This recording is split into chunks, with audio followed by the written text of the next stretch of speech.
आता तुम्ही कृपावंत, आता तुम्ही कृपावंत, साधू संत जीवलग, गोमटे ते करा माझे, भार ओझे तुम्हासी. वंचिले ते पायापासी, वंचिले ते पायापासी, नाही यासी वेगळे, गोमटे ते करा माझे, भार ओझे तुम्हासी. तुका म्हणे सोडिल्या गाठी, तुका म्हणे सोडिल्या गाठी, दिली मिठी पायासी, गोमटे ते करा माझे, भार ओझे तुम्हासी. विठ्ठला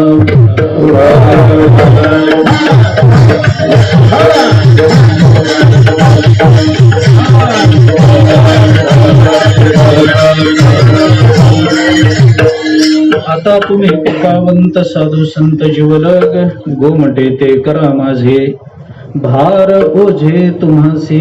जगद्गुरु संत श्रेष्ठ श्री तुकाराम महाराज यांचा अत्यंत प्रसिद्ध, अत्यंत महत्वाचा असा अभंग आहे. या अभंगामधून तुकोबाराने संतांच्या चरणाजवळ आपल्या अंतःकरणातलं मागणं मागितलंय, पण मागणीची भाषा सरधोपट आहे. गोमटे ते करा माझे, माझं गोमट करा, अशी भाषा तुकोबाराय प्रस्तुत अभंगामधून संतांच्या चरणाजवळ ते मागणं मागतात अशी भाषा वापरतात. गोमट म्हणजे नेमकं काय करा या संबंधातला थोडासा विचार करायचा आहे. परंतु तुकोबाराय जी भाषा बोलून दाखवतात त्या भाषेच्या अनुषंगानं थोडासा विचार अभंगाच्या अनुबंधातून करायचा झाला तर हा विचार आपल्याला करता येतो की तुकोबारायांचं मागणं तसं 3च शब्दात आहे. गोमटे ते करा माझे, एवढंच आहे. माझं गोमट करा एवढंच तुकोबारायांचं मागणं आहे. पण आपल्या मागणीचा विषय कोणता आहे यावरून आपला अधिकार सिद्ध होत असतो. आमच्या मागणीचे विषय काय असतात, आम्ही काय पद्धतीचं मागणं मागतो ते भगवंताजवळ असेल अथवा संतांजवळ असेल, आमच्या मागणीचा विषय काय आहे याच्यावरून मागणाऱ्याचा अधिकार काय आहे हे सिद्ध होत असतं. माणसाने मागावं, निदान मागताना तरी मोकळं मागावं. माणसं मागतानाही इतके कृपण असतात की त्यांच्या संकुचित मनोवृत्तीचा लगेचच परिचय त्यांच्या मागणीच्या विषयावरून आणि स्वरूपावरून होत असतो. मोठी माणसं भेटली त्यांना मागावं, चांगलं मागावं, व्यापक मागावं, परिपूर्ण मागावं. एकतर मागू नये, अगदी खरं सांगायचं झालं तर माणसाने मागू नये, पण मागायचं झालं तर असं मागावं की पुन्हा मागण्याची पाळी येऊ नये. विठ्ठला विठ्ठला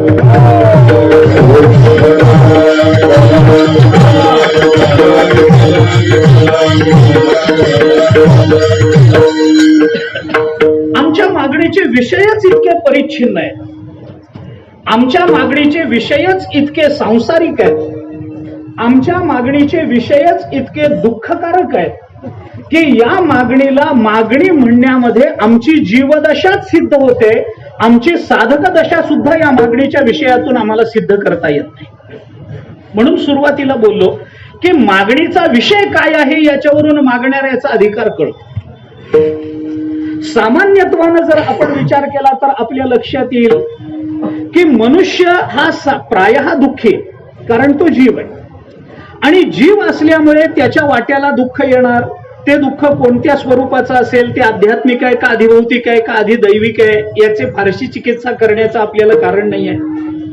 परंतु जे दुःख माणसाच्या वाट्याला येतं त्या दुःखातून त्याला बाहेर पडण्याची एक उर्मी, बाहेर पडण्याची प्रबळ इच्छा त्या त्या काळामध्ये त्याच्या अंतःकरणामध्ये निर्माण होत असते. परंतु थोडस अजून बारकाईनं विचार केला तर आपल्या हे लक्षात येईल की नियम म्हणूनही आपण लक्षात घेऊ शकता की ज्या वेळेला माणसाला जे दुःख होतं ते दुःख त्या वेळेला त्याच्या जीवनातलं सर्वोच्च दुःख असतं आणि ज्या वेळेला माणसाचं ते दुःख त्याच्या जीवनातून निवृत्त होतं त्यावेळेला तो क्षण माणसाच्या जीवनातल्या सर्वोच्च आनंदाचा क्षण असतो. मी थोडस पुढे जाणार आहे, मला काय सांगायचं याची कल्पना कदाचित आपल्याला आली असेल तर स्पष्ट बोलतो. ऐका, आपल्या जीवनामध्ये ज्या वेळेला जे दुःख निर्माण होतं त्यावेळेला त्या दुःखापेक्षा मोठं दुःख आपल्याला जीवनामध्ये नाहीये. उदाहरणं पुष्कळ देता येतील. जे दुःख, विचार करा, एखादा डॉक्टर आहे, जनरल फिजिशियन, गावामध्ये कुठं त्याचा व्यवसाय चालू आहे, त्याची प्रॅक्टिस चालू आहे, त्याच्याकडे 4 रोगी गेले. एकाचं डोकं दुखतंय, एकाचं पोट दुखतंय, एकाचा दात दुखतोय, एकाचा कान दुखतोय. आता साधारण एवढंच आठवलंय मला, एवढं साधारणतः दुखतं. 4 माणसांना 4 त्रास आहेत. एकाचं डोकं दुखतं, एकाचं पोट दुखतं, एकाचा दात दुखतो, एकाचा कान दुखतो. गेले 4घे डॉक्टरच्या तिथं जाऊन बसले. डॉक्टरांना यायला काहीतरी वेळ असेल, काही असेल, आणि या 4घांची आपापसात चर्चा सुरू झाली. ज्याचा दात दुखत होता तो म्हणतो, काही दुखावं पण दात दुखू नये. काही दुखावं, काही दुःख व्हावं, पण दात दुखीचं दुःख फार अवघड, फार अवघड. फार त्रास होतो, फार ठणक बसते, कशात चित्त लागत नाही, काही खाता येत नाही, काही पाणी वगैरे पिता येत नाही, काही फार त्रास होतो, काही करता येत नाही, दिवसभर अस्वस्थता राहते. काही व्हावं पण दात दुखू नये.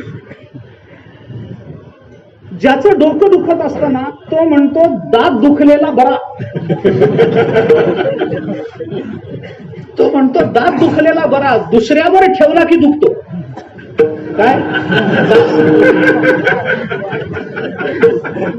दात दुखलेला बरा, पण माणसाचं डोकं दुखू नये, डोकं दुखू नये. फार अवघड, फार अवघड. काही करता येत नाही, काही वाचायचं म्हणलं तर नको वाटतं, काही पाहायचं म्हणलं तर नको वाटतं, कुठं जायचं म्हटलं तर नको वाटतं. दिवसभर डोक्यामध्ये माथ्यामध्ये ठणक असते. औषध घेतलं तरी, काही लावलं त्याच्यावर, काही मलम वगैरे लावलं, बाम वगैरे लावला तरी त्या वेळापुरतं बरं वाटतं, पण आतून मात्र ती ठणक गेलेली नसते. फार त्रास होतो. दात दुखलेला परवडतो, पण माणसाचं डोकं दुखू नये. ज्याचा कान दुखतो ना तो म्हणतो, डोकं दुखलेलं बरं, निदान या निमित्तानं आहे हे तरी कळतं. डोकं दुखलेलं परवडतं बाबा, आहे एवढं तरी कळतं, काहीतरी करता येईल, फडकं बांधता येईल, त्याला काहीतरी करता येईल. काय पण कान दुखला की फार त्रास हो. एकतर नाजूक असतं डोकं, तेवढं नाजूक नाही, कान फार नाजूक. काही झालं, काही आपण काढायचा प्रयत्न केला, आतला पडदा फाटला, आयुष्यभराचं बहिरेपण आपल्या पदरात पडेल. काही करता येत नाही, किती जरी वरून उपाय करण्याचा प्रयत्न केला तरी कळत नाही. बरं आत काय झालंय हे आम्हाला कळायला मार्ग नाही. ज्याचं पोट दुखत ना तो म्हणतो, बाकी सगळं दुखलेलं बरं, पण पोट दुखू नये माणसाचं.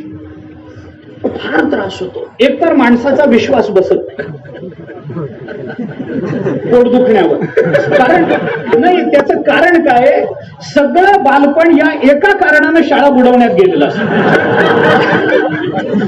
त्यामुळे पटकन कुणाचा याच्यावर विश्वास बसत नाही. पोट दुखतंय, तुम्ही बघा, एखाद्या वेळेला जायचं नसेल ना तर मावशी मेली, मामा मेला हे परवडतं, पण पोट दुखतंय म्हणून येत नाही कीर्तनाला, विश्वास बसत नाही. मामा मावशीचा देहांत एक वेळ परवडतो, काहीतरी सांगता तरी येतं, पण पोट दुखतं म्हणून कीर्तनाला येत नाही. सांगून बघा बरं, कुणाचा विश्वास बस. महाराज आम्हाला माहिती येतो, तुम्ही इथं या, आम्ही पोट बीट सगळं दुरुस्त करतो, काही खाल्लं नाही तुम्ही म्हणून पोट दुखतं, या इकडं. माणसं बोलतात, विश्वास बसत नाही. आणि दुखणं तर इतकं आतून असतं की त्याच्याने ते सहनही करता येत नाही. आता 4 रोग्यांचे 4 रोग आहेत, पण प्रत्येकाला असं वाटतं की आपल्या एवढं मोठं दुःख या जगात दुसऱ्याला कुणाला नाही.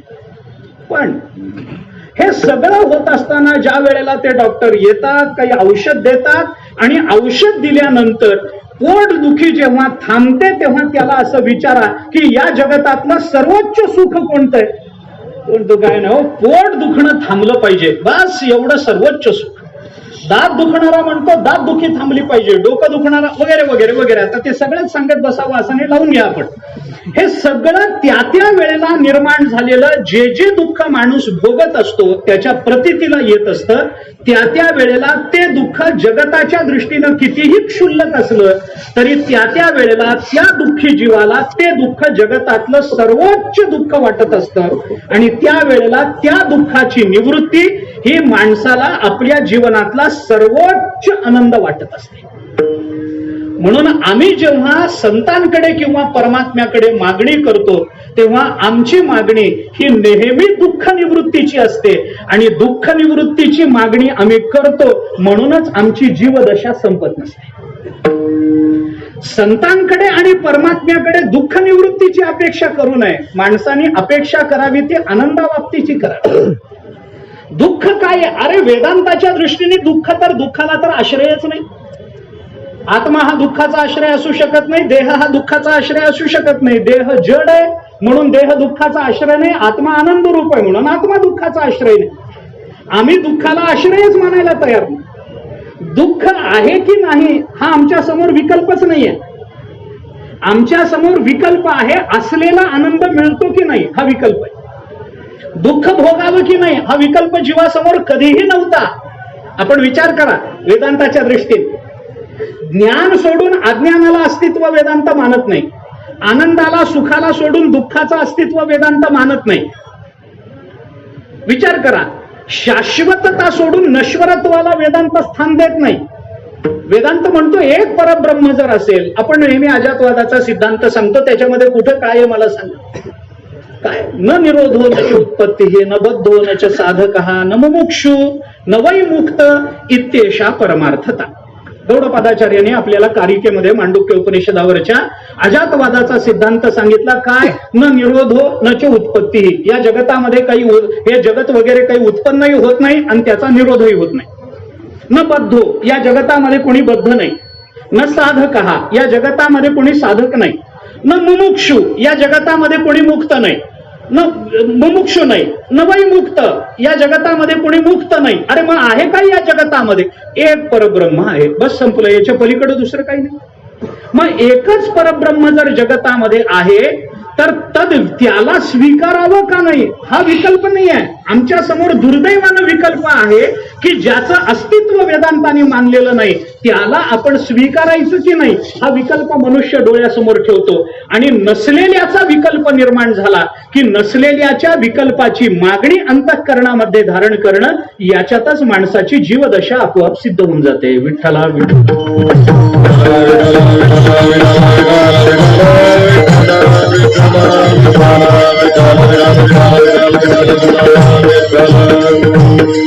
एवढं सगळं करून जेव्हा एखादा जीव परमात्म्यासमोर जाऊन उभा राहील, संतांसमोर जाऊन उभा राहील, त्यावेळेला त्याला जर ज्ञानोबाराय तुकोबारायने भगवंतानी म्हटलं माग बाबा तुला काय मागायचंय, त्याचं मागणं एकच असतं, बाकी आम्हाला काही नको. वाढावे संतान, गृही व्हावे धनधान्य. याच्या पलीकडे आमची झेपच गेली नाही.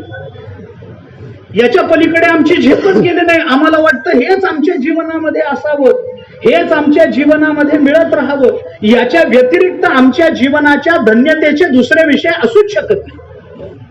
दुसरे विषय असूच शकत नाही. आम्हाला वाटतं एवढंच मिळावं, बस, दुसरं आम्हाला काही नको.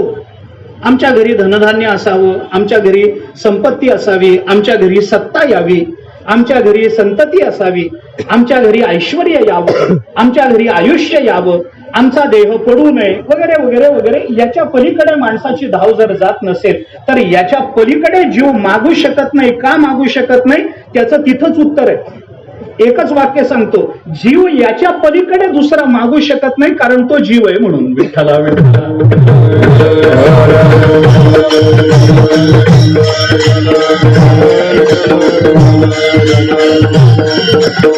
म्हणून तुकोबारायांनी आपल्या जीवाच्या अंतःकरणातली अपेक्षा ही बोलून दाखवली.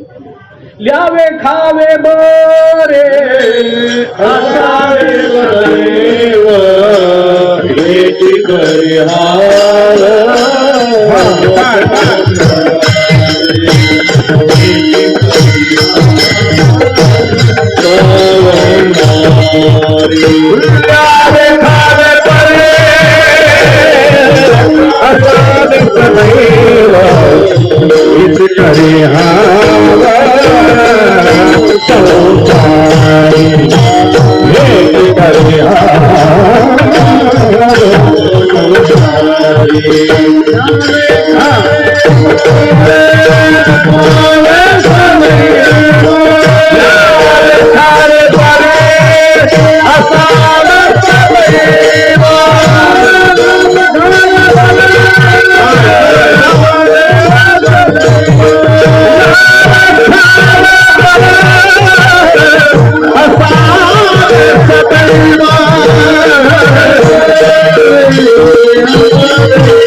असावे सदैव, एवढीच हवंय.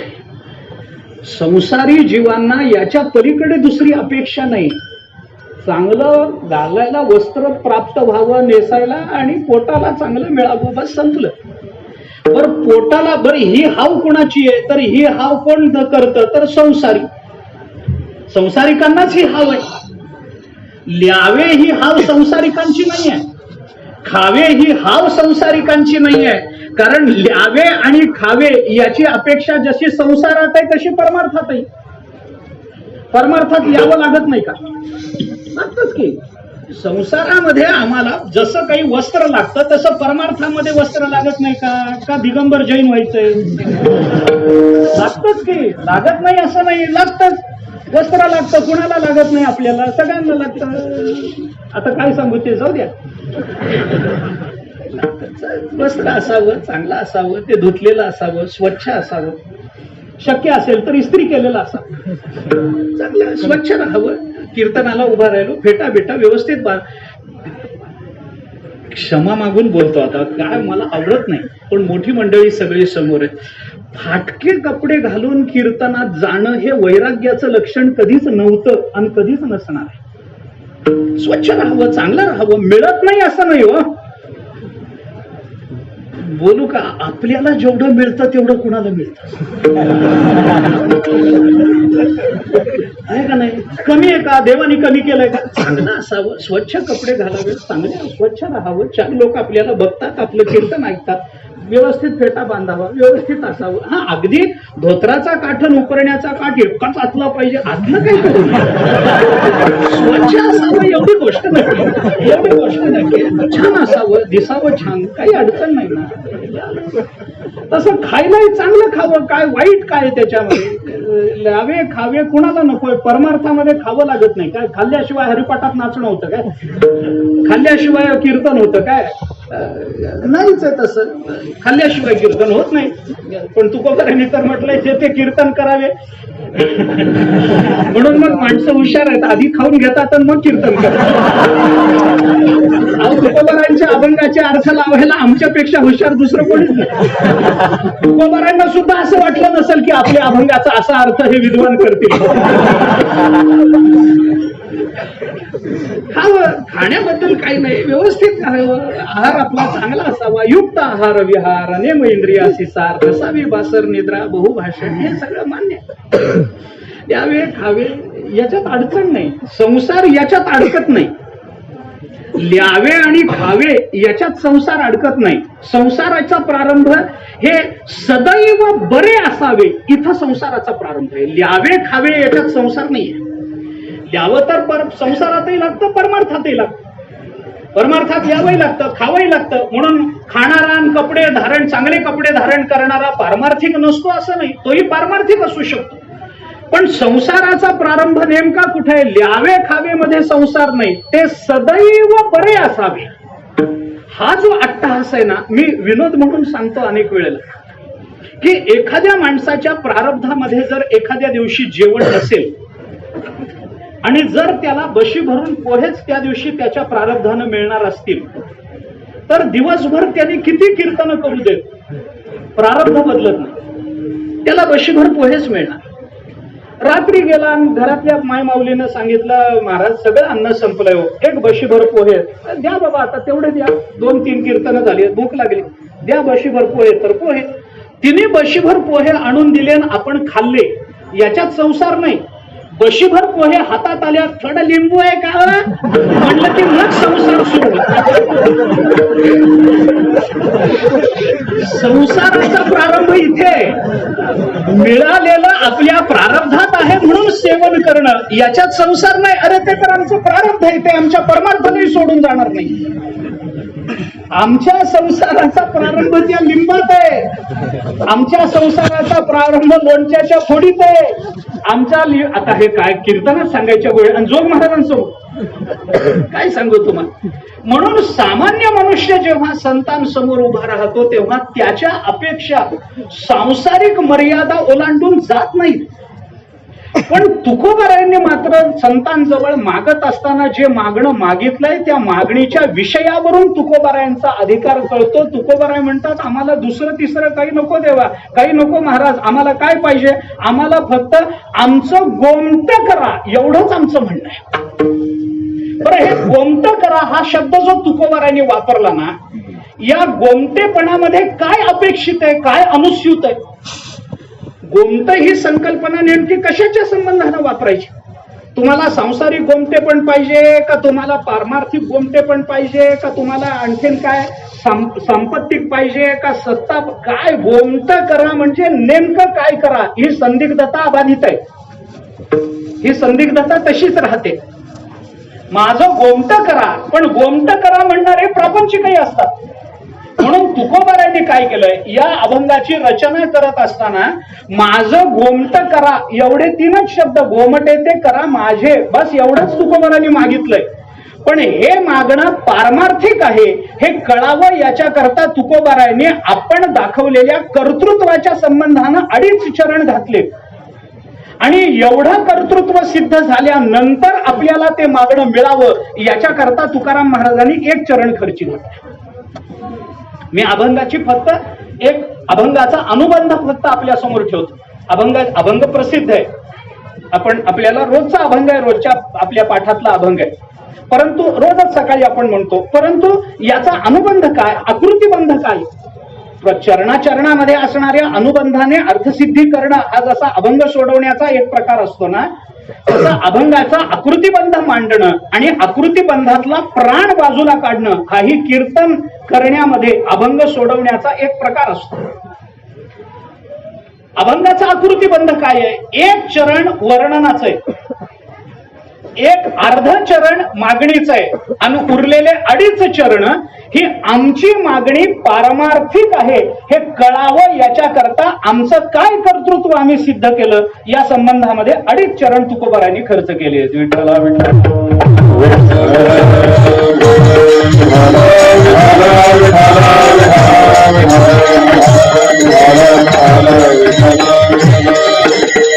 अगदी धावता विचार जर बोलून दाखवायचा झाला ना तर 2.5 चरण कोणते? त्याच्यातलं अर्ध चरण काय? भार ओझे तुम्हासी, हे अर्ध चरण. बरं, आम्ही काय कर्तृत्व गाजवलंय तर आम्ही आमचा भार, आमचं ओझं आम्ही तुमच्या चरणावर घालून टाकलंय, आमचं संपलं. आणखीन काय केलंय? वंचिले ते पायापाशी नाही अशी वेगळे. आम्ही आता वंचना ठेवलीच नाही, सगळं तुमच्या चरणाजवळ झालंय, आता आम्हाला काही राहिलेलं नाही. आणि तुका म्हणे सोडिल्या गाठी दिली मिठी पायासी. या 2.5 चरणामध्ये वापरलेली सगळी क्रियापद भूतकालवाचक आहे. गोमटे ते करा हे भविष्यकालवाचक आहे. आणि आता तुम्ही कृपावंत साधू संत जीवलग आहात हे वर्तमान कालवाचक. वर्तमानाचं 1 चरण, भविष्याचं अर्ध चरण आणि भूतकालाची 2.5 चरण आहे. याच्यातल्या भूतकालाच्या 2.5 चरणामध्ये तुकाराम महाराजांनी आपलं कर्तृत्व सिद्ध केलंय. आम्ही काय काय केलंय हे तुकोबारायांनी सांगितलंय. आणि जे केलंय म्हणून सांगितलंय त्याचा जर आपण सूत्र रूपानं विचार केला तर हे केलेलं जे आहे ते प्रापंचिक नाही हे आपल्याला कळू शकतं. आणि हे प्रापंचिक आम्ही केलेलं नाही म्हणून आम्हाला जे गोमटेपण अपेक्षित आहे तेही प्रापंचिक आहे असं तुकोबाराय म्हणत नाही. आणि याच्याकरता जर आम्हाला तुम्हाला ते द्यायचं असेल आणि भविष्यात जर आमचं गोमटं व्हायचं असेल तर आता आम्ही काय केलं पाहिजे याचा विचार केला पाहिजे. महाभारतामध्ये एक वचन आहे, शोक काले शुचो मात्वम हर्ष कालेच मारुष अतीत अनागतम हित्वा प्रत्युत्पन्नेन वर्तय. तुम्ही अतीत आणि अनागत हित्वा याचा त्याग करा, भूत आणि भविष्याचं फारसं चिंतन करू नका, प्रत्युत्पन्नेन वर्तय, वर्तमानात राहायला शिका. हे आज निघालंय, लोक सांगतात वर्तमानात जगा. अरे हे तेव्हाच आहे, हे वर्तमानात जगा हे आजचं नाहीये. कारण वर्तमान हा काळ असा आहे जो भूतकाल आणि भविष्यकाल यांचं सूत्र रूपानं गठबंधन करत असतो, यांना सूत्र रूपानं बांधत असतो वर्तमान काळ. वर्तमानानं आपलं भूत सुधारत नाही हे जरी खरं असलं तरी वर्तमान आणि भूतकालाचा एक विवक्षित संबंध आहे. वर्तमानानं भविष्य घडतं हे जरी खरं असलं तरी त्याचा एक विवक्षित संबंध आहे, जो वर्तमान काल, भूतकाल आणि भविष्यकालाला एकत्रित आणून बांधत असतो. आम्ही काय केलंय, आम्हाला काय मिळवायचंय, म्हणून आज काय, या 3 गोष्टीचा विचार जर करायचा झाला तर पहिलं चरण वर्तमानाचं आहे, दुसरं अर्ध चरण भविष्याचं आहे आणि उरलेली 2.5 चरण भूतकालाची आहेत. आम्ही केलं काय आमच्या जीवनामध्ये. तुकोबाराय जे बोलून दाखवतात ते वेगळं आहे. आम्ही आमच्या जीवनामध्ये काय केलं, आमचा भूतकाल आठवा. आम्ही आमच्या जीवनामध्ये काय केलं, आमच्या भूतकालाचं स्मरण जर आम्ही केलं तर आमच्या मागणीचे विषय आम्हाला कळतात. आम्ही काय केलं, नाही ऐकले गायले गीत, नाही ऐकले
नाही ऐकिले आमचा भूतकाळ, आमचा काय केलंय, नाही ऐकिले गायले गीत, धरिली लाज सांडिले हित, नावडे पुराण बैसले संत. मग केलं काय, केली बहुत परनिंदा. आमचा भूतकाळ जर परनिंदेत गेला असेल तर आमचा वर्तमान काळ हा चांगला असू शकत नाही. आमच्या वर्तमानात जर काही चांगलं होत असेल तर त्याचं भविष्यही फारसं चांगलं असणार नाही.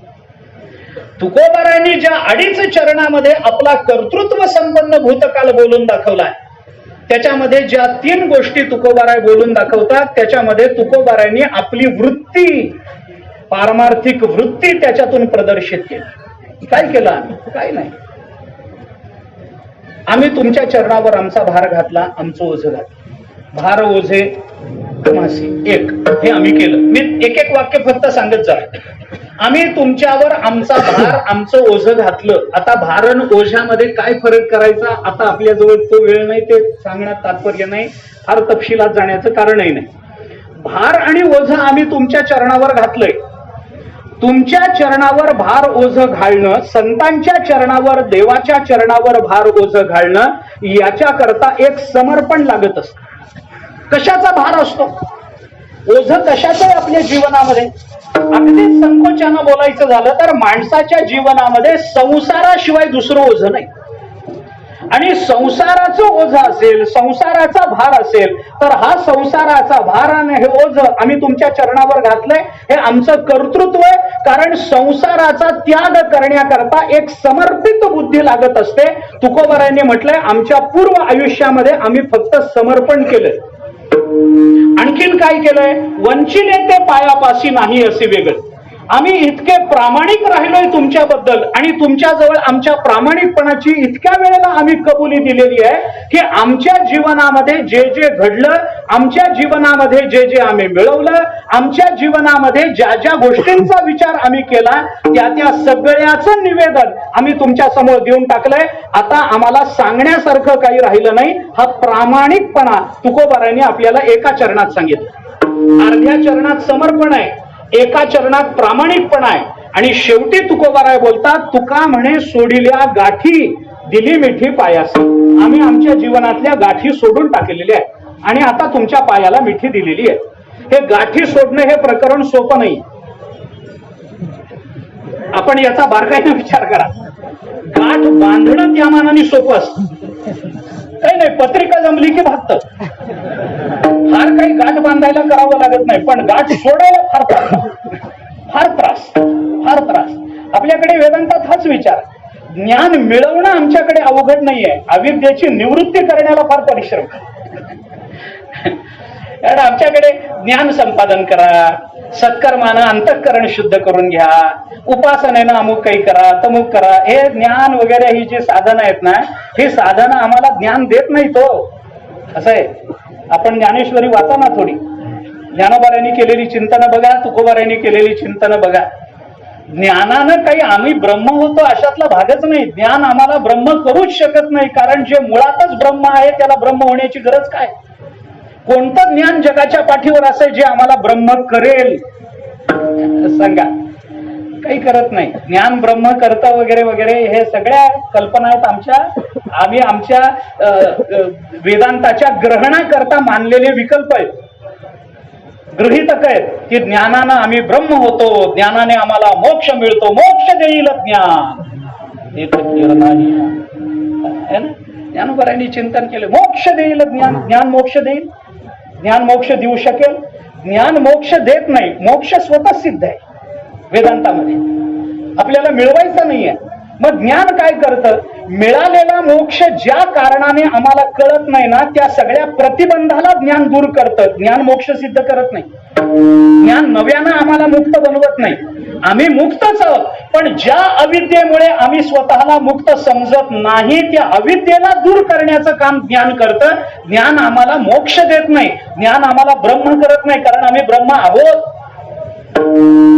आणि या दृष्टीने जर विचार केला तर गाठी सोडवण्याकरता फार प्रयत्न करावे लागतात. गाठ सहजासहजी सुटत नाही. त्याच्याकरता संतांकडे जा, त्याच्याकरता परमात्म्याकडे जा. त्याच्यामध्ये वेदांतामध्ये जर खाजवून खरुजच काढायची झाली तर हे सगळ्या चिदचिद ग्रंथी, हे सगळं प्रकरण त्याच्यात. चिद ग्रंथी, अचित ग्रंथी कसं करायचं, त्याच्यातल्या चिद ग्रंथीमध्ये काही प्रकार करता येतात का, अचित ग्रंथीमध्ये काही प्रकार करता येतात का, या गाठी नेमक्या कोणत्या मानायच्या, या गाठी कुठून कशा. उपनिषदाचा विचार केला तर अनेक गाठींचा विचार आपल्याला उपनिषदाने बोलून दाखव. विद्यते हृदय ग्रंथी छिद्यन्ते सर्व संशय क्षीयन्ते चास्य कर्माणि तस्मिन् दृष्टे परावरी. आपल्याला संतांनी याच्या संबंधाने ज्या भूमिका बोलून दाखवल्या त्या बघा ना.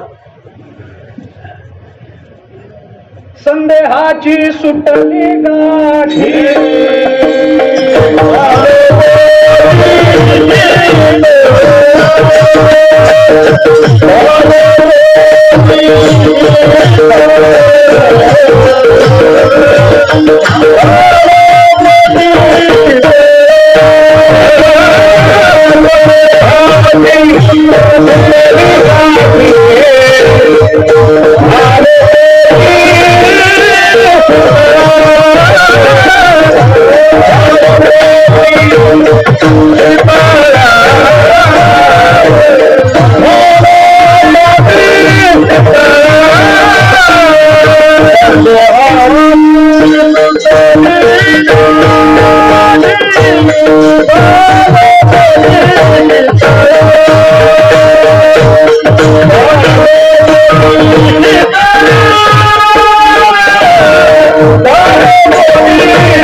धन्य काळ संत भेटी पायी मिठी पडली तो.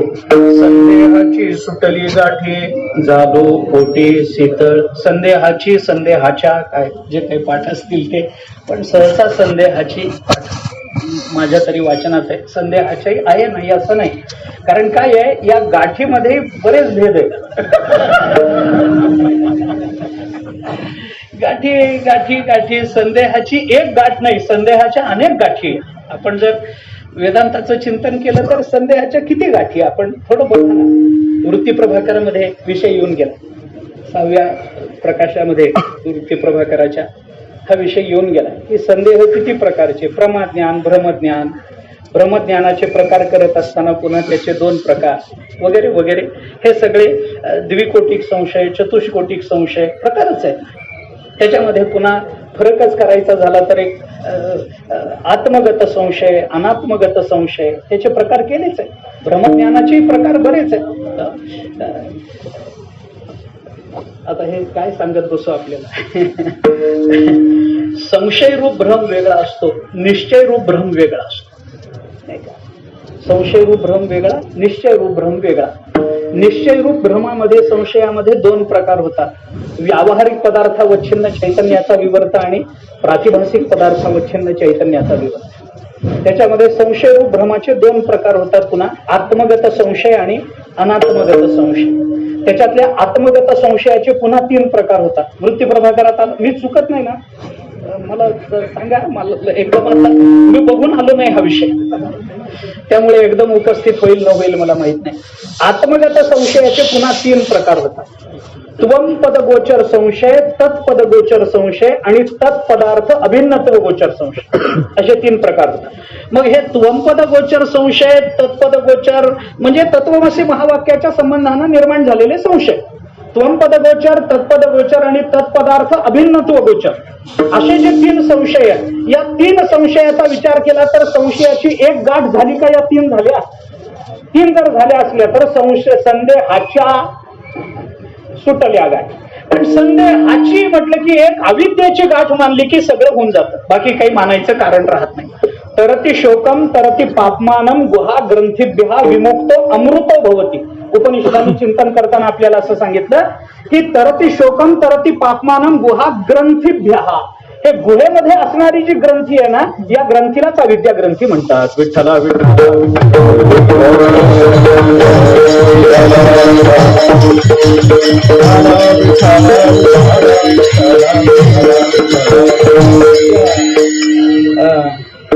कठोपनिषदामध्ये त्या नचिकेत्याचा नियमाचा जो संवाद आहे की नाही, त्या संवादामध्ये त्या नचिकेत्याने विचारल्यावरून यमधर्माने त्यांना जो उपदेश केला ना, तिथं एका गाठीचा विचार. यदा सर्वे प्रभिद्यन्ते हृदयस्थ इह ग्रंथयः अथ मर्त्यो अमृतो भवति एतानवधी अनुशासनम.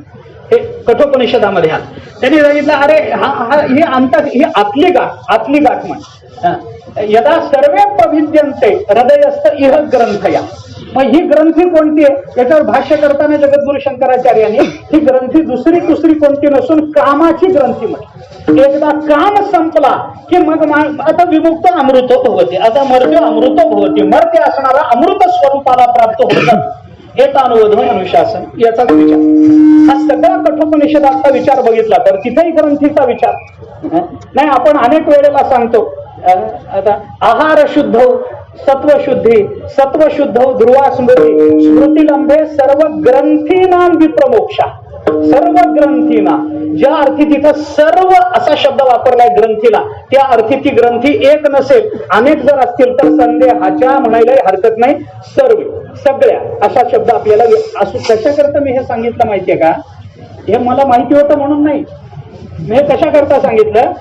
हे तुका म्हणे सोडिल्या गाठी एक नाही अनेक गाठी सोडल्या असतील. तुकोबाराय जर म्हणतात की मी अनेक गाठी सोडलेल्या आहेत आणि सगळ्या गाठी मी परास्त करून, निवृत्त करून तुमच्या चरणाला मिठी मारलेली असेल तर हा माझा अधिकार आहे, हे माझं कर्तृत्व आहे. माझ्या भूतकालामध्ये मी माझ्या ग्रंथींचा मोक्ष केलेला आहे, माझ्या ग्रंथींची मी निवृत्ती केलेली आहे आणि तुमच्या पायाला मी मिठी दिलेली. म्हणजे काय झालं, मी तुमच्यावर माझं भार ओझं घातलं, हे समर्पण माझ्या ठिकाणी होतं. मी प्रामाणिकपणानं तुमच्याजवळ जे काही आहे ते सांगितलंय. आता माझ्याजवळ तुम्हाला सांगण्यासारखं काही राहिलेलं नाही आणि माझ्या अंतःकरणातल्या सर्व गाठी निवृत्त झालेल्या आहेत. याचा अर्थ मला परब्रह्म स्वरूपाची प्राप्ती झालेली आहे. पण मला परब्रह्म स्वरूपाची प्राप्ती होऊनही जर मी तुमच्या पायी पुन्हा कशा करता मिठी जर घालत असेल तर ज्ञानानंतर ज्याच्याकरता मिठी घालावी लागते त्याला गोमट असं म्हणतात. विठ्ठला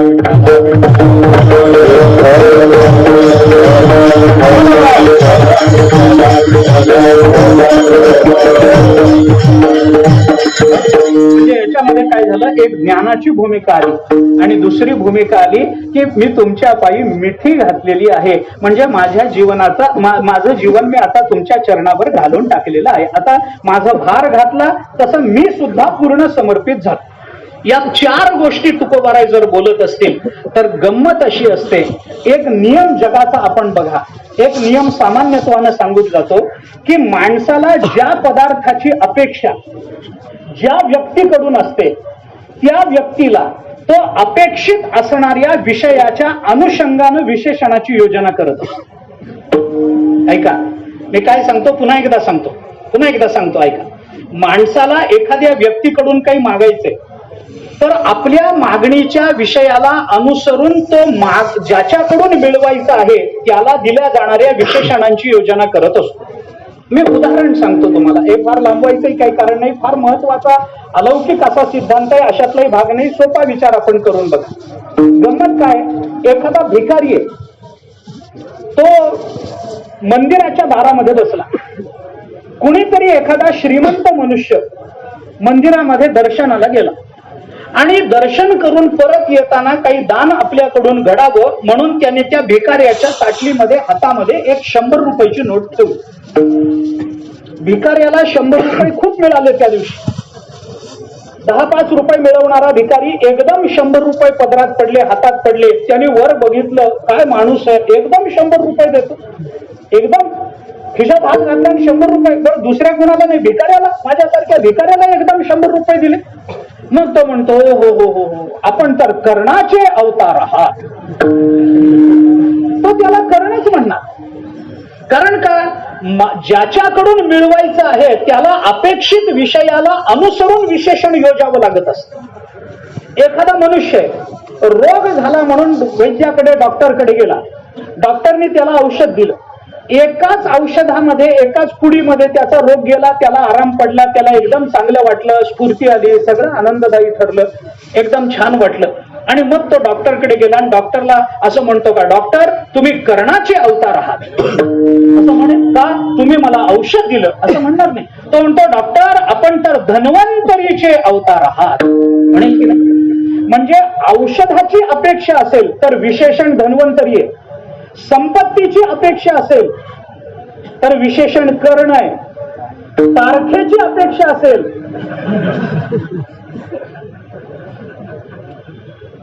तर वेदांताचार्य, तारीख मिळवायची असेल तर मग कशी विशेषण. महाराज तुमच्यासारखा माणूसच नाही हो महाराज. होतं की नाही, का होतं असं. अपेक्षित विषयाच्या अनुषंगानं विशेषणाची योजना करणं हा सामान्य स्वभाव आहे माणसाचा. आणि तुकोबारायांना जर एवढं आपलं कर्तृत्व सज्ञांसमोर मांडायचं असेल तर त्याकरता तुकोबारायांनी योजलेली विशेषणही तशीच असतील की नाही. तुकोबारायांना जर काय मिळवायचंय, अरे गाठी तुटल्यानंतर तुकोबारायांना काही मिळवायचं असेल, ब्रह्मज्ञानानंतर तुकोबारायांना काही मिळवायचं असेल तर मिळवला जाणारा पदार्थ हा सामान्य नाही, तो ब्रह्मज्ञानापर्यंत जाऊन थांबणारा नाहीये. गाठी सुटल्यानंतरही जर पायी मिठी पडत असेल तर ती पायी मिठी ज्या कारणाने पडली त्या कारणाला अनुसरून विशेषण येणार की नाही. तुकोबारायांचा प्रामाणिकपणा जर सिद्ध झाला असेल तर त्याला अनुसरून विशेषण येणार की नाही. तुकोबारायांचं समर्पण जर सिद्ध झालेलं असेल तर त्याला अनुसरून विशेषण येणार की नाही. म्हणून तुकोबारायांनी या 2.5 चरणामध्ये ज्या 4 स्वतःच्या स्वभावाचा परिचय करून दिला त्या स्वभावाला अनुसरून जर गोमटेपण तुकोबारायांना अपेक्षित आहे तर ते गोमटेपण आपल्याला देणाऱ्या संतांना तुकोबारायांनी 4 विशेषणांची योजना करून सांगितलं. तुम्ही साधे नाही, तुम्ही कृपावंत आहात, तुम्ही साधू आहात, तुम्ही संत आहात आणि तुम्ही जीवलग आहात. अभंगाच्या पहिल्या चरणात तुम्ही कृपावंत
कृपावंत साधू संत जीवलग 4 विशेषणांची योजना आहे.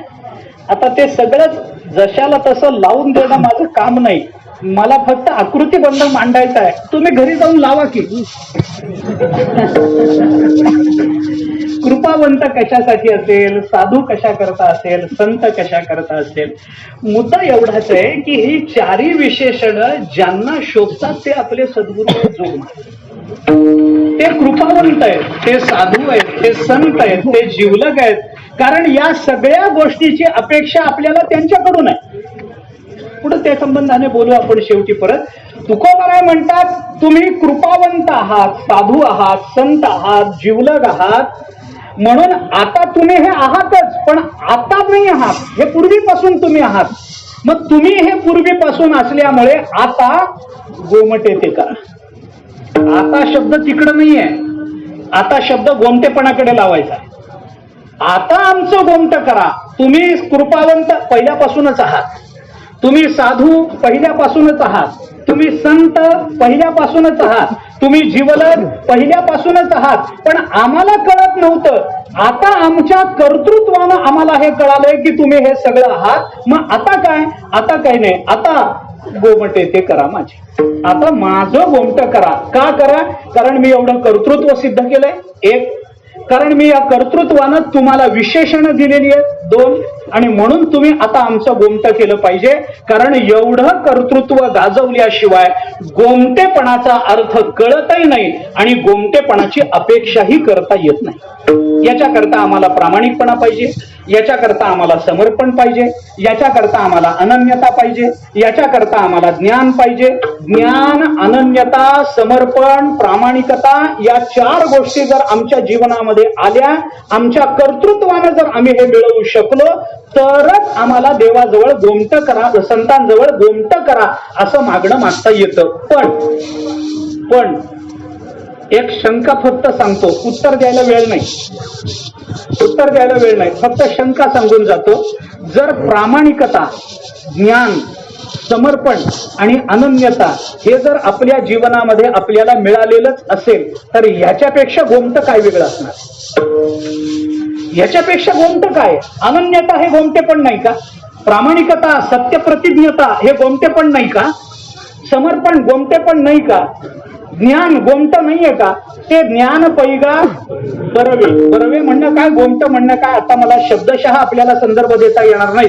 तथापि जर आपण अर्थाने किंवा त्याचा भावाने विचार केला, आशय घनतेच्या दृष्टीने विचार केला तर ज्ञान आहे की नाही? गोमट आहे. समर्पण गोमट आहे की नाही? आहे. अरे संतांनी आपलं सगळं समर्पण देवाच्या चरणावर किती अनन्यता व्यक्त केली.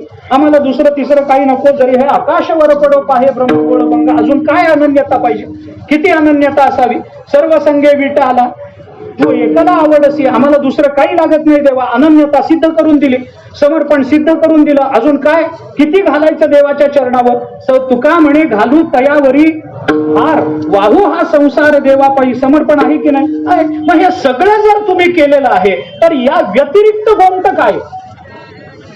पण हे सगळं असून जर या व्यतिरिक्त गोमट काही असेल तरच तुकोबाराय गोमटेपणाची अपेक्षा करते.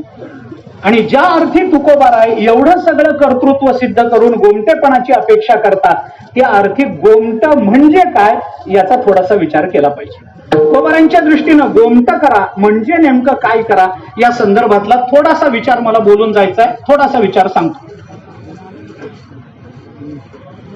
ब्रह्मसूत्र भाष्यामध्ये ऐका, ब्रह्मसूत्र भाष्यामध्ये समन्वयाध्याय. ब्रह्मसूत्र भाष्याची रचना जर आपण बघितली तर 4 अध्याय, प्रत्येक अध्यायाचे 4-4 पाद आणि संप्रदाय विशेषांमधून प्रत्येक पादामध्ये अधिकरणाची संख्या वेगवेगळी. संप्रदाय विशेषातून आपल्याकडे आचार्यांच्या भाष्याने आपल्याला पुढे जायचंय. थोडासा विचार त्या संबंधानं मांडणी फक्त सांगणार आहे, बाकी काही नाही, आणि अभंगाकडे येणार आहे तेवढाच विचार. ब्रह्मसूत्र भाष्याच्या समन्वयाध्यायाच्या 4 पादांमध्ये आचार्यांनी जी मांडणी केली ती मांडणी 3 पद्धतीची. एक विचार म्हणून सांगतो ऐका. काय होतं, श्रुतीचा विचार करताना आचार्यांनी 3 पद्धतीनं त्याचा विचार केला आहे. स्पष्ट ज्ञापक ज्या श्रुती असतात त्याचा विचार करण्याकरता कोणत्या पद्धतीनं संगती लावली पाहिजे हा एक विचार आहे. स्पष्ट ब्रह्मज्ञापक श्रुती, अस्पष्ट ब्रह्मज्ञापक श्रुतीचा संगती लावण्याकरता काय विचार केला पाहिजे हा एक विचार आहे. आणि संशयग्रस्त किंवा संदिग्ध श्रुतीचा विचार करताना कोणती व्यवस्था केली पाहिजे याचा विचार 3ऱ्या आणि 4थ्या पादामध्ये आलाय. पहिल्या पादामध्ये स्पष्ट ब्रह्मज्ञापक श्रुतीचा विचार कसा करायचा हे शिकवलं. अस्पष्ट ब्रह्मज्ञापक श्रुतीचा विस्तार, श्रुती समूहाचा विचार कसा करायचा हे 2ऱ्या पादामध्ये शिकवलं. आणि संदिग्ध श्रुतीचा विचार करताना कसा करायचा हे 3ऱ्या आणि 4थ्या पादामध्ये आचार्यांनी मांडून दिले. आपण समन्वयाध्याय जर बघितला तर आपल्याला ते कळेल. आता मला ते सगळं उदाहरणही त्याच्यातली द्यायची नाहीत, मी आपल्याला तुकोबारांच्या अभंगातून उदाहरणं देतो. स्पष्ट ज्ञापक ब्रह्मज्ञापक श्रुतीचा विचार करताना शब्द विचाराला प्राधान्य असतं.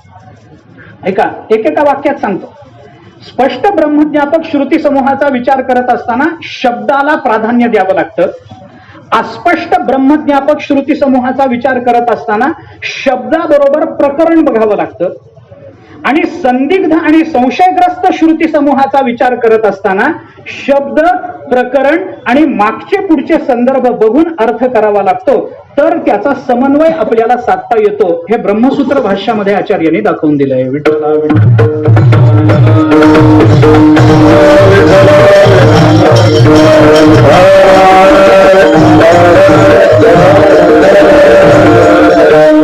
त्या मागणीच्या संदर्भातून त्या परिप्रेक्ष्यातून विचार करत असताना मी तुकोबारांच्या अभंगातून प्रमाण देतो. काही अभंगामध्ये तुकोबारांचं मागणं स्पष्ट आहे. तिथे शब्दाचा विचार करा. हेची दान देगा देवा तुझा विसर न व्हावा, स्पष्ट आहे. याच्यामध्ये कुणालाच अडकायचं कारण नाही. हे सांगितलंय, मागितलंय, बस एवढं मला पाहिजे देव, बस मला दुसरं काही नको. देवा आता ऐसा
तुकोबारांची जी मागणी आहे ना, याच्यामध्ये कुणाच्या अंतःकरणात संशय निर्माण व्हायला जागाच नाही.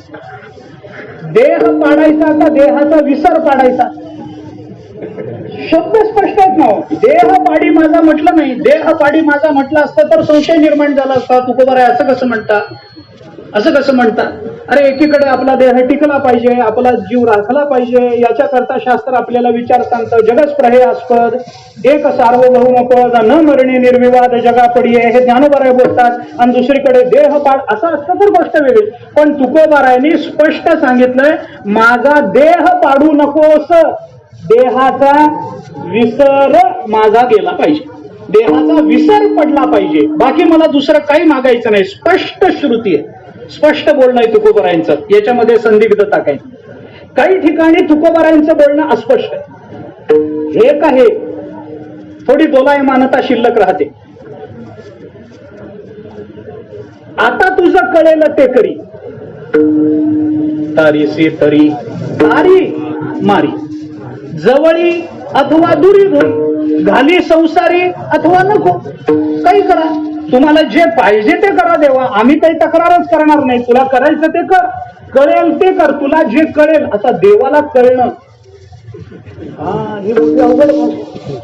तुला कळेल ते कर, कळेल ते म्हणजे तुला वाटेल ते कर असं देतात. तुला वाटेल ते कर देवा, जर मला मारायचं असलं मार, नाही तर जगव, काही फरक पडत नाही. कारण काय आहे, ही संदिग्ध श्रुती, ही थोडीशी दोलायमान अस्पष्ट श्रुती झाली तुकोबारांची. अस्पष्ट श्रुती समूह झाला, याच्यामध्ये अस्पष्टता आहे. नेमकं काय करू सांगा, तुला जे पाहिजे ते कर. आई सांगते मुलाला, हे पहा बघ बाबा, तुला खेळायचं तर खेळ, नाही तर अभ्यास कर.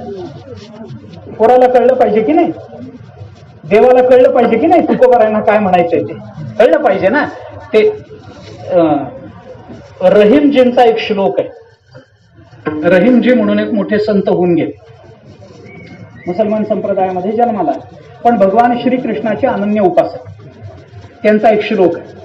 त्यांनी देवाला असं सांगितलंय, अनिता नटवन्मयाम तव पुर श्रीकृष्ण या भूमिका व्योमाकाश कखांबराब्दी वसवत वत्प्रीत येद्यावधी प्रीतम मे यदि ताऊ समीक्ष भगवन तद वांछितम देहि मे नोचित ब्रूहि कदापि मानय पुनर्मामित दृश्यम भूमिकाम. रहीमजींचा श्लोक. रहीमजीने देवाला सांगताना असं सांगितलंय, देवा हे जग म्हणजे एक रंगमंच आहे, हे जग म्हणजे एक रंगमंच आहे. या रंगमंचावर आम्ही नट नट्या जीव, आणि या नाटकाचे तुम्ही दिग्दर्शक आहे. परमात्म्याला सांगता, हे सगळं जगताचं नाटक तुमच्या दिग्दर्शनाखाली चालतं देवा. मग दिग्दर्शक जी भूमिका देईल ती नटाला साकारावी लागते, नटीला साकारावी लागते. कधी आम्हाला देव पुरुषाची भूमिका देतो, कधी स्त्रीची भूमिका देतो, कधी जडाची देतो, कधी चेतनाची देतो, कधी झाडाची देतो, कधी पशुपक्ष्याची देतो. आमचं जसं कर्म असेल तशी भूमिका आपल्याला मिळत जाते. त्या भूमिकेविषयी तक्रार केली का आतापर्यंत? देवाने जन्माला घातल्यानंतर देवाकडे तक्रार चालते का? आपल्याला इथं यायचंच नव्हतं, देवाकडे तक्रार चालते का? जे असेल ते स्वीकारावंच लागतं. पशु तर पशु, पक्षी तर पक्षी, साप तर साप, हे तर व्हावं लागतच नाही, आधीपासूनच असतं ते नवीन होऊ लागत नाही. हे सगळं जी भूमिका, झाडाची तर झाडाची, झुडपाची तर झुडपाची, तुम्ही आम्हाला जी भूमिका दिली ती भूमिका आम्ही विना तक्रार पार पाडली देवा. आम्ही तक्रार केली नाही कधी. किती 84 लक्ष वेळेला तुम्ही ज्या भूमिकेमध्ये आम्हाला घातलं त्या भूमिकेमध्ये जाऊन तुम्ही दिग्दर्शित केलं तसं नाटक या जगताच्या रंगमंचावर आम्ही केलेलं देवा.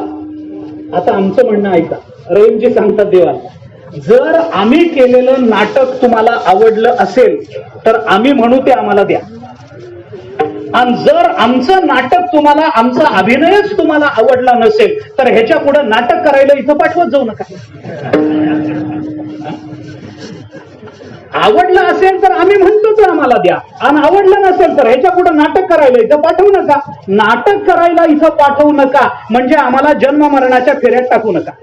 आणि जर आवडलं असेल तर आम्ही म्हणू ते द्या, आम्हाला तुमच्या चरणाशिवाय दुसरं काय पाहिजे, आम्हाला काहीच नको. म्हणजे तुम्हाला जे करायचंय ते करा, पण हे करा असं जेव्हा तुकाराम महाराज अस्पष्ट भूमिकेतून बोलतात, कळेल ते करी तारीसी तरी तारी मारी असं जेव्हा अस्पष्ट बोलतात, तेव्हा तारी आणि मारी हे शब्द बघायचे नसतात. या शब्दाबरोबर चालत आलेलं प्रकरण काय आहे हे बघावं लागतं. अभंगाचं प्रकरण काय, अभंग कोणत्या प्रकरणातला? तुकोबारांनी सांगितलं, आता तुझं कळेल ते करी तारीसी तरी तारी मारी, जवळी अथवा दुरी धरी, घाली संसारी अथवा नको, कशामुळं शरण आलो नेणते पडी, भाव आणि भक्ती काहीच नेणे, मतिमंद सर्व ज्ञाने बहु दीन उणे रंकावनी. तुकोबाराय म्हणतात शरण आलो नेणतेपणे. शरणागती हे प्रकरण आहे, आणि शरणागताला कुठलाही विचार निवडण्याचं स्वातंत्र्य नसतं. म्हणून तुकोबाराय बोलतात, तुला जे करायचंय ते कर, कारण मी शरणागत आहे. मी निवडू शकत नाही की तू मला कोणत्या योनीला घालावं, तू जन्माला घालावं की न घालावं, हे मी निवडू शकत नाही. म्हणून शरणागताला स्वातंत्र्य नसतं. या प्रकरणातून अस्पष्ट ब्रह्मज्ञापक श्रुतीचा अर्थ करावा लागतो. शब्द बघा, प्रकरण बघा. आणि संदिग्ध श्रुतीचा अर्थ करत असताना शब्द बघा, प्रकरण बघा, आणि प्रकरणाला अनुसरून मागचे पुढचे संदर्भ बघा तर अर्थ लागतो. विचार करून बघा. वाक्याचे अर्थ करत असताना व्याकरणकारांनी फार विस्तारानं त्याचा विचार केला. 12 गोष्टी बघाव्या लागतात वाक्याचा अर्थ करताना. ते जो दे, आता त्याचा विचार करायचं कारण नाहीये, पण वाक्याचा अर्थ कसा करायचा असं असतं. एक नियम सांगतो. काय असतं, ज्या वेळेला सापेक्ष विधान केलं जातं ना, ऐका, विधानामध्ये ज्या वेळेला सापेक्षता असते ना, तेव्हा ती सापेक्षता ते विधान ऐकणाऱ्याच्या संबंधानं असते. आणि ऐकणाऱ्याला जर सापेक्षता नको असेल तर सापेक्ष विधानाचा विचार हा नेहमी उच्चारणाऱ्या कर्त्याच्या भूमिकेतून करावा लागतो, तर सापेक्षता राहत नसते. आता हे लक्षात आलं का नाही मला माहित नाही. सापेक्ष विधानाचा निर्णय हा कर्त्यावर अवलंबून असतो, श्रवण करणाऱ्या साधकावर त्याचा निर्णय अवलंबून नसतो. जाऊ द्या, मी उदाहरण सांगतो तुम्हाला. मी एक वाक्य सांगतो, मला त्या वाक्याचा अर्थ सांगा. साधं वाक्य सांगतो, मला अर्थ सांगा. भांडी घासून झाल्यानंतर बायकोनी नवऱ्याला चहा दिला. विधान किती सरळ आहे. माझं विधान काय, भांडी घासून झाल्यानंतर बायकोनी नवऱ्याला चहा दिला. याच्यात भांडी घासणार कोण? संशय ना. वाक्य काय माझं, भांडी घासून झाल्यानंतर बायकोनी नवऱ्याला चहा दिला. म्हणजे काय, तुमच्या मनात काय हसलात का? तुमच्या मनात काय आलं? म्हणजे संदिग्धता जर निर्माण झाली असेल ना, तर उच्चारणारा कर्ता कोण आहे याच्या मनात काय चाललंय त्याच्यावरून त्याचा अर्थ लावावा लागतो. तुम्ही काय अर्थ केला याच्यावर चालत नाही. बरोबर आहे ना. माझ्या मनात काय होतं, भांडी घासून झाल्यानंतर बायकोनी नवऱ्याला चहा दिला. भांडी घासणार कोण आहे? बोला की. अनुभव घेतल्यासारखे गप्प काय बसतात.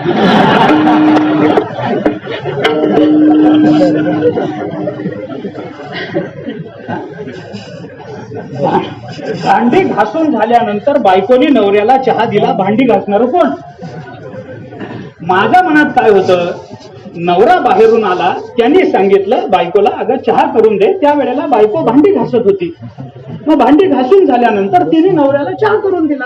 तुमच्या मनात काय आलं? म्हणजे काय झालं की कर्ता, वाक्याचा उच्चार करणारा जो असतो ना, त्याच्या भूमिकेतून आपल्याला संदिग्धता नेहमी दूर करावी लागते. संदिग्धतेचे विविध अर्थ आपल्याला उपलब्ध होतात. म्हणून त्याच्यापैकी कोणता अर्थ योग्य आहे याचा विचार करणं हे नंतरच असतं. आचार्याने आकाशस्थलिंगा हे सूत्र ब्रह्मसूत्रामध्ये आकाशस्थलिंगा हे सूत्र. आता आकाश म्हणजे या शब्दाचा अर्थ काय करायचा? आकाश म्हणजे महाभूत, पण आचार्याने तिथे आकाश शब्दाचा अर्थ ब्रह्म असा केला आचार्याने. आणि त्याला हेतू काय दिला? तर लिंगा, लिंग त्याची बघा. आकाश शब्दाच्या अनुषंगानं विचार करताना आकाश शब्दाचा एक अर्थ आहे महाभूत, पृथ्वी, आप, तेज, वायू आणि आकाश. आकाश हे एक महाभूतही आहे आणि आकाश हे हा शब्द परमात्मवाचक आहे व्यापकत्वाच्या दृष्टीने विचार केला तर. आणि म्हणून असा जर विचार केला तर आचार्यांनी त्याची लिंग ठरवत असताना श्रुतीला काय म्हणायचंय या कर्त्याच्या भूमिकेवरून आकाश शब्दाचे अर्थ ठरवले. तुम्हाला कोणता अर्थ वाटतोय याच्यावर आचार्यांचा अर्थ अभिप्रेत नाही, अवलंबून नाही. म्हणून तुकोबाराय जर म्हणत असतील की संदिग्ध श्रुतीचा विचार करत असताना शब्द बघा, प्रकरण बघा आणि प्रकरणाबरोबर मागचे पुढचे संदर्भ बघा. तुकोबारायांचं गोमटे ते करा माझे, इथं संदिग्धता, इथं संशय, आणि या संशयाचा अर्थ आपल्याला करायचा असेल तर प्रकरण बघा, शब्द बघा आणि शब्दाबरोबर मागचे पुढचे संदर्भ बघा. शब्द काय आहे? गोमटे. प्रकरण काय चालू आहे? संत वर्णन, संतांकडून अपेक्षित असणारं पसायदान. आणि मागचे पुढचे संदर्भ बघा. मागचे संदर्भ काय आहेत? कृपावंत, साधू, संत, जीवलग हे मागचे संदर्भ. पुढचे संदर्भ काय आहेत? आता माझ्याजवळ काही सांगण्यासारखं माझ्या वंचिले ते पायापाशी नाही असे वेगळे, आम्ही भार ओझे तुम्हासी, तुका म्हणे सोडिल्या गाठी. आता सोडिल्या गाठी आणि तरी पायाला मिठी पडत असेल तर गाठी सुटल्यानंतर पाय राहिलेच कुठे म्हणून तुम्ही मिठी घालता? गाठी सुटल्यानंतर मिठी घालण्याची क्रिया राहतेच कशी? गाठी सुटल्यानंतर मागण्याचं शिल्लक राहतच कसं? पण गाठी सुटल्यानंतर म्हणजे ज्ञान झाल्यानंतरही जर काही मागावं लागत असेल तर ते मागणं कोणतं आहे याच्यावरून गोमटे शब्दाचा अर्थ आपल्याला करावा लागतो. आणि गोमटे गोमटे गोमटे म्हणजे काय आहे याचा विचार केला तर गोमटे या शब्दाचे दोनच अर्थ आपल्याला या अभंगातून प्राप्त होतात. एक अर्थ होतं माझं गोमट करा म्हणजे मला ज्ञान द्या, आणि माझं गोमट करा म्हणजे ज्ञानानंतर प्राप्त होणारी भक्ती द्या. विठ्ठला विठ्ठला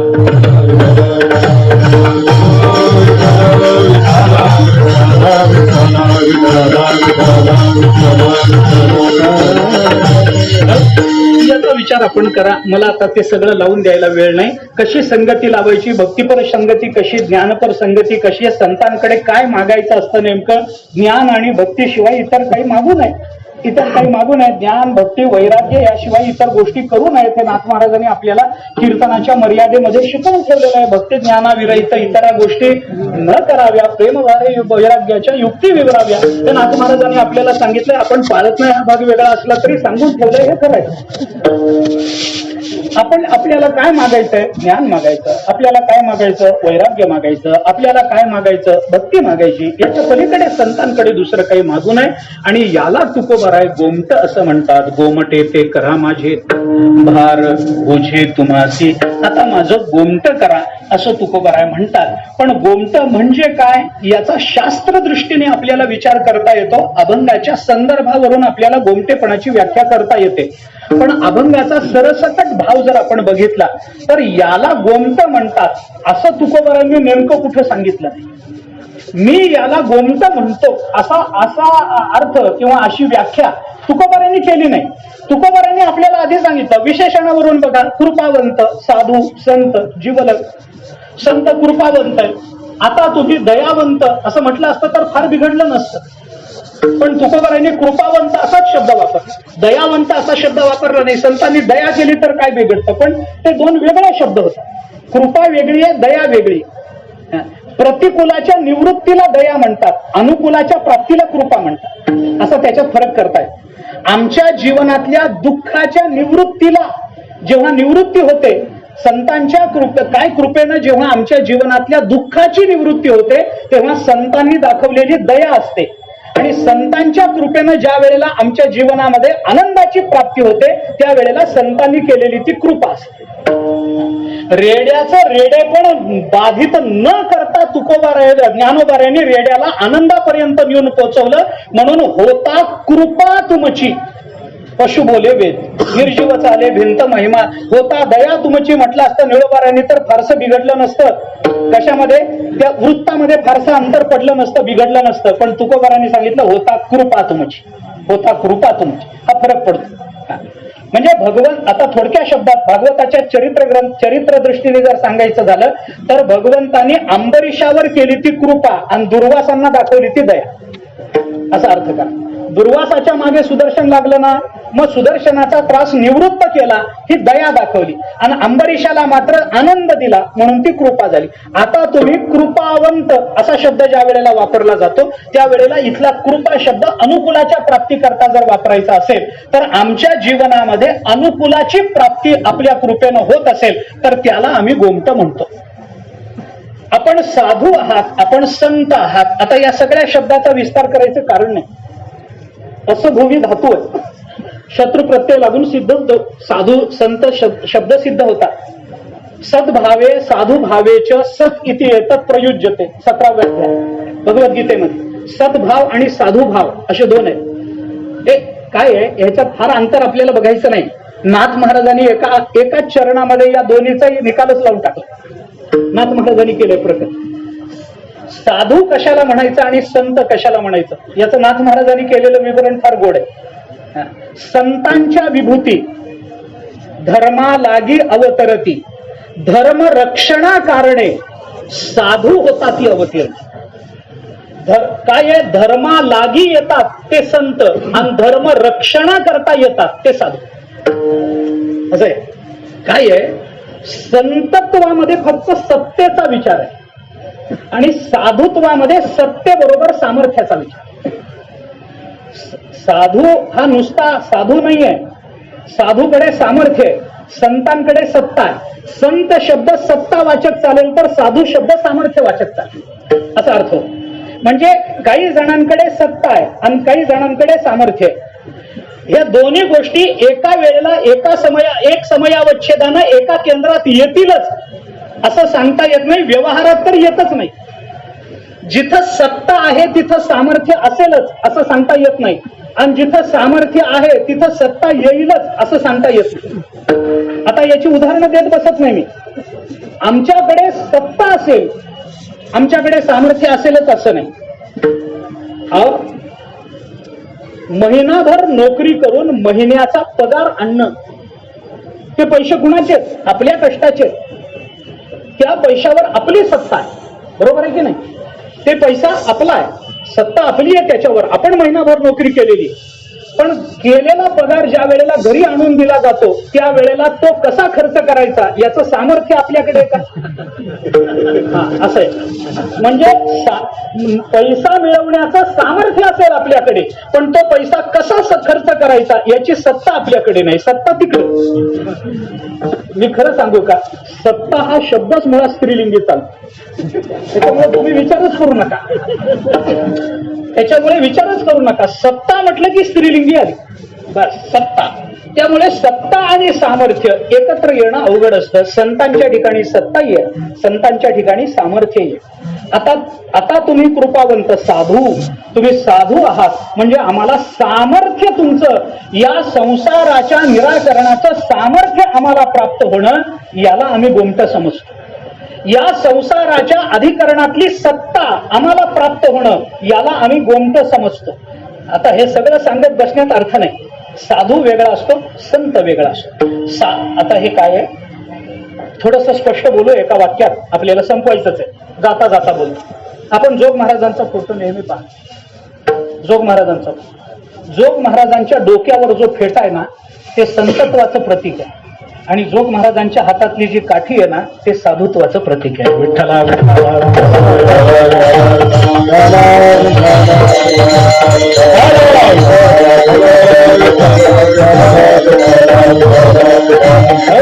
त्यांच्या डोक्यावरचा फेटा हे संतत्वाचं सत्तेचं प्रतीक आहे. ती सत्ता आहे, धर्मसत्ता आहे. जोग महाराज म्हणजे धर्मसत्ता आहे. आणि त्यांच्या हातातली काठी कशा करता घेतात? सामर्थ्याचं प्रतीक आहे, ते साधूचं लक्षण आहे. फेटा हे संतांचं लक्षण असतं आणि काठी हे साधूचं लक्षण असतं. काठी घेतलेले सगळे साधू असतात असं नाही, पण जोग महाराजांच्या हातातली काठी हे साधुत्वाचं लक्षण होतं. जोग महाराज संतत्व डोक्यावर तर सत्ता हातामध्ये घेऊन फिरत होते, हे लक्षात हातामध्ये घेऊन फिरत होते. आणि म्हणून त्यांचा विचार केला तर आता तुम्ही कृपावंत साधू संत जीवलग, मग काय करा तुम्ही असे आहात तर आता एकच काम करा, गोमटे ते करा माझे. मग गोमट करा म्हणजे नेमकं काय करा याचा अजून एक भाव फक्त मला सांगायचा आहे, तेवढा भाव सांगतो. एकदा भजन करू, तेवढा भाव सांगतो, सेवा संपवतो. विठोबा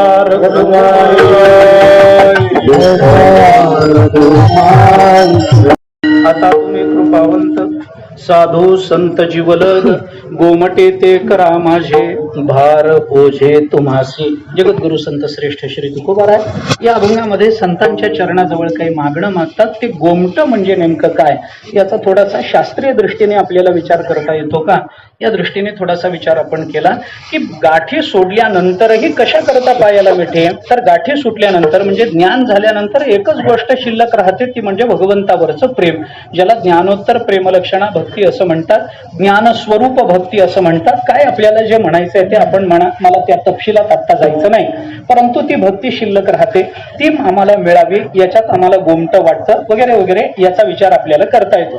थोडासा विचार अजून एक करता येतो, गोमटे ते करा माझे असं तुकोबारांनी म्हटलंय, माझं गोमट करा. आता साधा विचार याच्यातला असा आहे की मागणारा जेव्हा मागणं मागतो तेव्हा मला हे मागणं अशा स्वरूपाचं पाहिजे असं त्याला मागता येत नसतं. त्याला मागावं त्याने, माझं गोमट करा. पण गोमट म्हणजे काय करा, तुकोबारांनी या अभंगामध्ये गोमटेपणाची व्याख्या केली नाही. का केली नाही त्याचं कारण सांगतो. कारण संतांसमोर आपल्या बुद्धीनं आपण व्याख्या करणं म्हणजे आपल्या बुद्धीची दिवाळखोरी जाहीर करणं असतं. स्पष्ट बोलायचं झालं तर, कारण का गोमट ही संकल्पना नेमकी, अरे व्यक्तिपरत्वे गोमटेपणाची व्याख्या बदलेल की नाही, मला ज्याच्यामध्ये गोमट वाटेल त्याच्यामध्ये तुम्हाला वाटावंच असं काही बंधन नाही.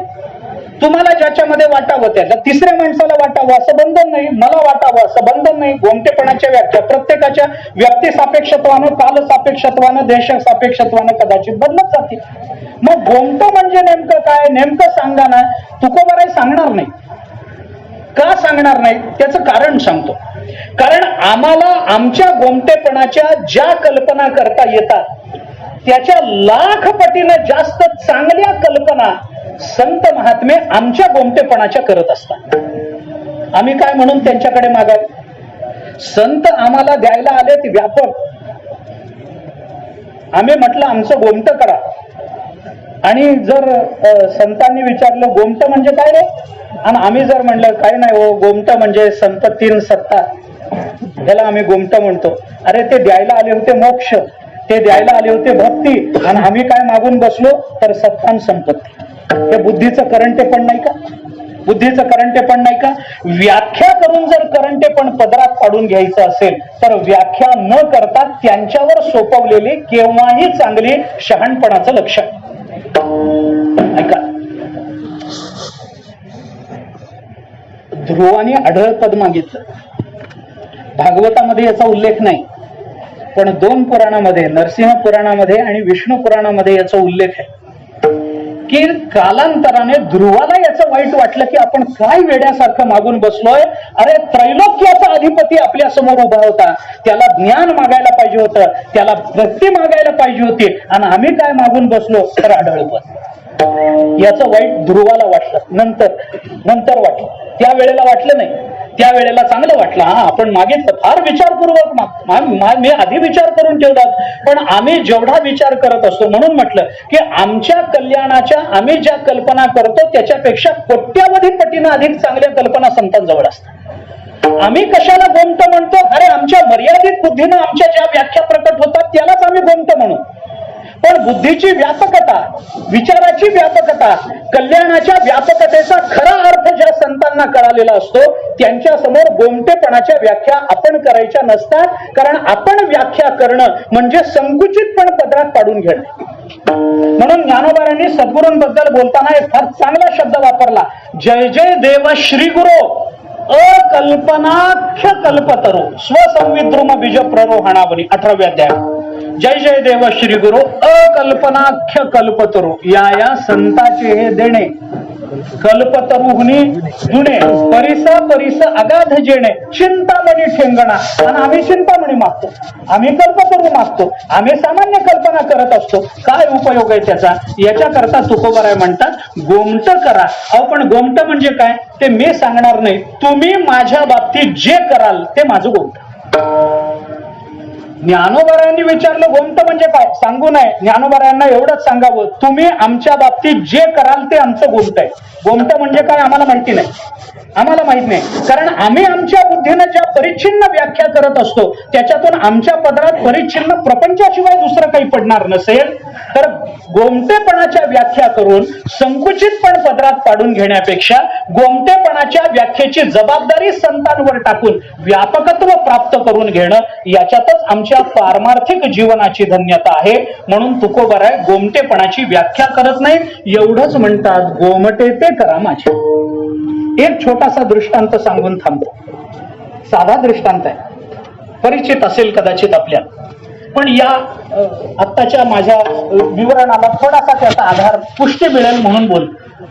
आपल्याकडे काय विशिष्ट ऋतूमध्ये विशिष्ट फळं येतात. प्रत्येक फळाची आता सगळीच फळं सगळ्याच काळामध्ये मिळेल. आंबा 12 महिने मिळतो. आता काय दुर्दैव आहे त्या आंब्याचं, 12 महिने आंबा मिळतो. 12 महिने काय विशिष्ट ऋतूमध्ये विशिष्ट फळं येतात. आणि आपल्याकडे खेड्यामध्ये अजूनही आपल्याला माहिती असेल की विशिष्ट ऋतूतली फळं विकणारी सुद्धा काही माणसं आहेत. ती माणसं काय करतात, त्या ऋतूतली फळं घेतात आणि घरोघरी विकतात. आंब्याच्या दिवसामध्ये आंबे विकतील, पेरूच्या दिवसामध्ये पेरू विकतील, जांभळाच्या दिवसामध्ये जांभळं विकतील, आवळ्याच्या दिवसामध्ये आवळे विकतील, बोराच्या दिवसामध्ये बोरं विकतात. एक बाई बोरं विकणार, बोराचं एक टोपलं घेतलं, घरोघरी विकत निघाली. माहितीचं घर होती. एका परिचित स्त्रीच्या घरामध्ये, एका घरामध्ये ती गेली. ताई बोरं घ्या, तुमच्या करता म्हणून आणली, चांगली बोरं मिळाली आता तुमच्या करता आणली आहेत, घ्या. ते म्हणाली बरं घेते, बस. परिचय होता. कुणाची वेळ आहे, पाणी पी, अमुक कर तमुक कर, बरी आहेस का, मुलगा लागला तर नोकरीला, मुलीचं लग्न झालं का, जावई बरं. ह्याच्यापेक्षा बायका काय, म्हणजे बायका म्हणजे कोणी संसारातल्या ह्याच्यापेक्षा काय गप्पा असतात. 2 बायका भेटल्या, गप्पा सुरू झाल्या. अमुक काय का, बरं आहे का, बरं आहे का, सगळं बरं. मग काय आणलं आज, म्हणे बोरं आहे. कशी दिली, म्हणे असं महाग आहे. बरं तुम्हाला जेवढे पाहिजे तेवढे पैसे द्या, मी नेहमी तुमच्या घरी येते, तुम्ही नेहमी माझ्याकडून घेता, मला अडचणीला मदत करता, घ्या तुम्हाला. त्या दोघींचं बोलणं चालू असताना त्या घरातला एक लहान मुलगा खेळत खेळत खेळत तिथं आल्याबरोबर त्या बोरवाल्या बाईने त्याच्याकडे, अरे राजू मोठा झाला, मी किती लहान बघितलं होतं. ती आई म्हणाली मग तू आलीच नाहीस मधल्या काळामध्ये, आता मोठा झाला तू. ते म्हणाले वा वा, ये बाळा इकडे, हे बघ तुझ्या करता बोरं आणली. तिने ते टोपल्यातलं ते फडकं बाजूला का बघ, पोलाने बघितलं, त्यालाही आनंद वाटला, लहान पोरग. ते म्हणाली ये ना बाळा, ये बोरं घे, घे घे, तुला पाहिजे तेवढी बोरं घे. मुलगा जवळ आला, बघितलं, बोरं चांगली बोरं होती. त्याने सांगितलं मला नको. काय म्हणा, आवडत नाही, आवडतात, मग घे ना. नाही मी नाही घेणार. मग तुम्हाला द्यायची तर तुम्ही द्या, मी तुमच्या टोपलीत हात नाही घालणार. त्या आईने ऐकलं, आईला वाटलं काय भाग्य आहे हे पोरग आपल्या पोटाला, काय संस्कार, बस काय संस्कार, काय संस्कार, बस बाळपणीच सर्वज्ञता.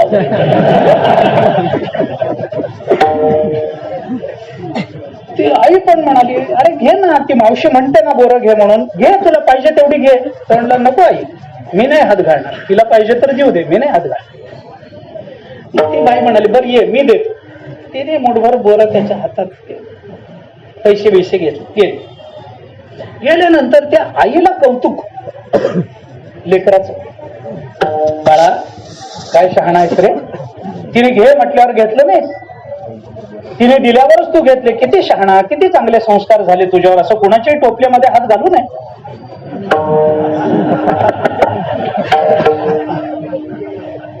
किती शहाणा आहेस तू, किती शहाणा आहेस. तिने दिल्यानंतरच तू घेतले. कुठे शिकलास, कुठे शिकवलं तुला असं वागायला? का नाही घेतले तू? तुला आवडत नाही, आवडता, मग तू का नाही घेतले? त्या पोरानं कारण सांगितलं ते फार भारी आहे. पोरग म्हणालो, आई मी माझ्या हाताने घेतले असते ना, माझ्या एवढ्या एवढ्या हातात 2च बोर आली असते. तिने तिच्या हाताने दिल्यामुळे माझी ओंज भरली, शर्टाचे खिशे भरले, चड्डीचे खिशे भरले. म्हणून आपल्या बुद्धीनं आपण जर गोमटेपणाची व्याख्या केली ना, 2च बोर हातात येतात. त्यांना करू द्या ना गोमटेपणाची व्याख्या. आमचं गोमट काय आहे तुम्ही ठरवा. तुम्ही जे कराल ते आमचं जर गोमट असेल तर मग आमच्या चड्डीचे खिशे भरतील, आमच्या शर्टाचे खिशे भरतील, आमच्या ओंजळी भरून निघतील.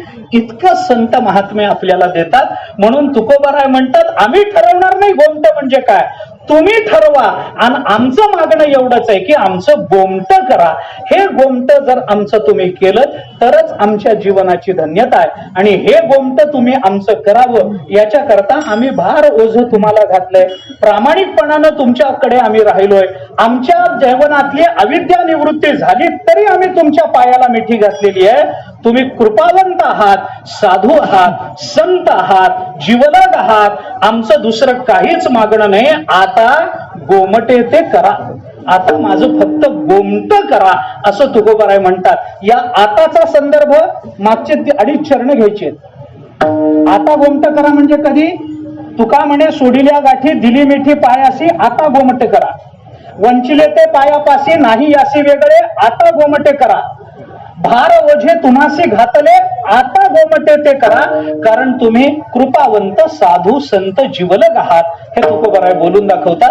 आणि त्या दृष्टीनं संतांजवळ आपल्याला हे मागणं मागता आलं पाहिजे की आमचं गोमट करा. संतांजवळ हे द्या, ते द्या, अमुक द्या, हे जोग महाराजांना मागायचं नाही. आपण त्यांच्या समाधी समोर उभं राहून एवढंच म्हणायचं की गोमटे ते करा माझे, भार ओझे तुम्हासी. आमच्या जीवनाचा भार आम्ही तुमच्या चरणावर घातलाय. आता हे जीवन चालवायचं का थांबवायचं तुम्ही ठरवा. थांबवलं आम्ही त्याच्यात गोमट म्हणू, तुम्ही जर हे जीवन चालवलं आम्ही त्याच्यात गोमट म्हणू. तुम्ही जर आम्हाला प्रपंच करण्याची बुद्धी दिली तर आम्ही प्रपंच करण्याकरताच योग्य आहोत असा तुमचा निश्चय आहे, त्याच्यात आम्ही आमचं गोमट समजू. आणि तुम्ही जर आम्हाला प्रपंचातून काढून परमार्थाला लावणार असाल तर आम्ही परमार्थाचे अधिकारी आहोत असं तुम्हाला वाटतं, याच्यातच आमच्या जीवनाचं गोमट आहे हे आपल्याला त्यांच्या समोर म्हणता येऊ शकतं.